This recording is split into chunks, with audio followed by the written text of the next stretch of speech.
Here we go. Clement! Clement! Clement! Clement! Clement! Clement! Clement!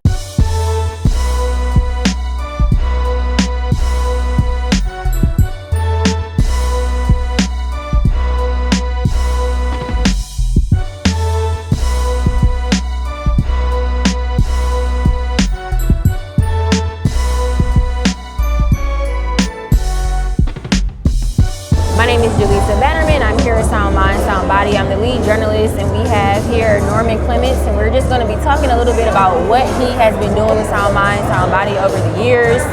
Can you let us know what you have been doing? So for over the years with Sound Mind, Sound Body, back when we started at Martin Luther King High School, all the way to the present of now, what we're doing now with this great organization, volunteer, started the program here, became a board member with the program, and really advocating for the youth of the city of Detroit. We started our own nonprofit, Detroit Change Initiative, where we help community organizations start their own nonprofits, but also we advocate for change for the communities that we need. And the changes that we wanted to see, we hopefully implement that with Sound Mind, Sound Body, doing the football camps from before to traveling teams, and now doing some voting advocacy work with Sound Mind, Sound Body, working with groups, helping them to register to vote up to their voter registration, and give them key ballot information on where to vote, what's on the ballot, and all those great information that to really make sure to advocate for the needs they have in the city of Detroit. So we know that voting and making sure that we're advocating for ourselves is so very, very important. Can you let us know how you are able to, how are you able to allow the younger generation to know how important that is? The younger generation to know that is that we want them to be a part of the process, not just getting up and voting. If you're 16 years old, you can work at the polls, you could do poll working, you could do canvassing for candidates or canvassing for nonprofits. There's so many plethora of opportunities that a family could participate in the political process outside of voting, and to get paid for their services for it. And so many times outside groups in our community come here and do the work, but they don't look like us, they don't talk like us, and they don't advocate for us or have our same what we feel in the community, our same lived experience, as we say. And why not those who want to change in our community have that experience and have them work in that political process, so that they can actually see what it means to vote, what does your vote work like, who you advocate for, who's your representative, all those aspects of that. And then after voting, what's next?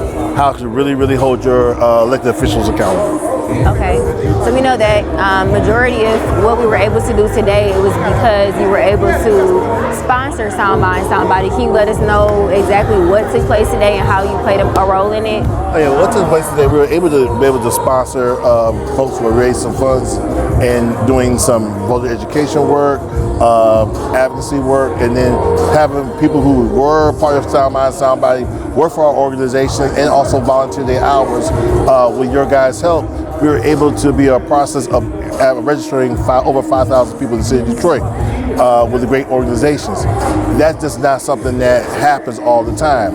What happens is that Sound Mind, Sound Body has done such a great work in community advocacy, working with people from different organizations, that we're part of a familiar face. They trust us. So we've been doing this work for so long that we're a part of the community. And so being a trusted partner that helps to advocate for us, so we're able to raise those funds for you guys. And that is something that we really want to show, that, you know, the work that you guys do with Little League, the sports, the cars, the traveling, that takes a financial cost also. And us being nonprofits, we know we have so many big dreams that we want to do. We also know that it takes dollars and cents to make those costs. So being a part of the program, helping us to work to register voters and stuff like that, and be an integral part of it, we were able to raise some funds and pass on those organizations that help us with that process. Perfect. So I also hear you saying that Sound Mind, Sound Body wouldn't be in existence without the partnerships, without the parents, without the athletes. And so we're also able to lessen the burden and the load that parents have to sacrifice in order to make sure they're investing in their children and making sure they have all the things that they need and they can get to those places. Yes, and then also we also want to meet parents where they are, youth where they are. Because there's sometimes in their life where we want them to be, or what they see themselves to want to be, they're not there yet. And so giving out information from housing opportunities to job opportunities working in the political process to, hey, get signed up for free broadband right now. The biggest issue is that there's a broadband deficiency in the African American communities, and communities are economically depressed. There's organization and programs that we get approached by, we can help give those services. No charge to that. We're the effective partnership working together. So that is something that we definitely bring into Sound Mind, Sound Body, working in a collective partnership to really meet everybody where they are, have them advocate for themselves, tell them what they want to advocate for, show them the way so they can be a bigger advocate for themselves, and also spread that knowledge to everybody else out there. It's something that we're not trying to be a gatekeeper on. It's just something that we want to share the wealth and share all the information out to folks. I love that you're speaking to a trickle-down effect where you're also able to impact the parents, and then the parents in return also be able to share knowledge and wealth with their children. And so we also are equipping our future voters to make sure they're able to advocate, to vote, voice their opinions, and so they can be more than aware of what they're voting for and who they're voting for. Right. And trickle down is one thing we always say. This work starts at grass seeds. Grass seeds become grassroots to grass tops, and to those three levels that we really want to work with. So grass seeds are those who have a dream and a passion. They're working together. The groups right here, turn them to grass roots organizations so they can be their own 501c3s, they advocate for themselves, and then they can grow to be grass tops. And so that we're trying to advocate that all these organizations are powerful entities in themselves. And so that so what we love to do is have political leaders and advocate leaders and economic leaders look at this organization, well over 25,000 people, which is going to grow, because you can take historical organizations like the West Side Cubs, who've been there for so long that people who are 80 years old rock the West Side Cubs. And so those organizations, that's staying power. That's also staying power, that's political power.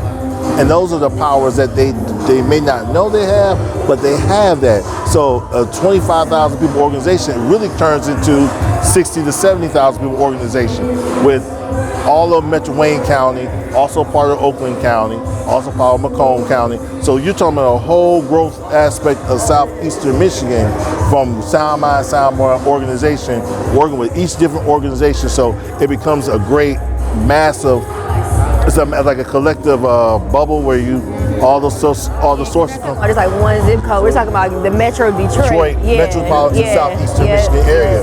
And so Southeastern Michigan area is a heavily voting block area of the state of Michigan. So you're talking about impacting power in the state of Michigan. And we're talking about, as far as, from impacting power politically, we're talking about social economics with community groups and organizations where we can have our bigger rec centers, we can have our training fields here, we can have that stuff here. So how do we advocate for that? That means somebody who's representing the district with these organizations and teams, hey, you in Lansing, we need a big center like they have at Total Sports Center. We have all this open land in Detroit. Hey, 7 Mile and Woolward area is not being used. We could put one there so our teams could go and have someone to play in the winter, or one on the west side, one on the east side. Those things that you could do with the organizations that we have here. And so it's not just about football, it's about beyond football and beyond that aspect of really growing that community out like that. I love that. You're talking about real power. You're talking about real power that can really influence change and make a difference and an impact.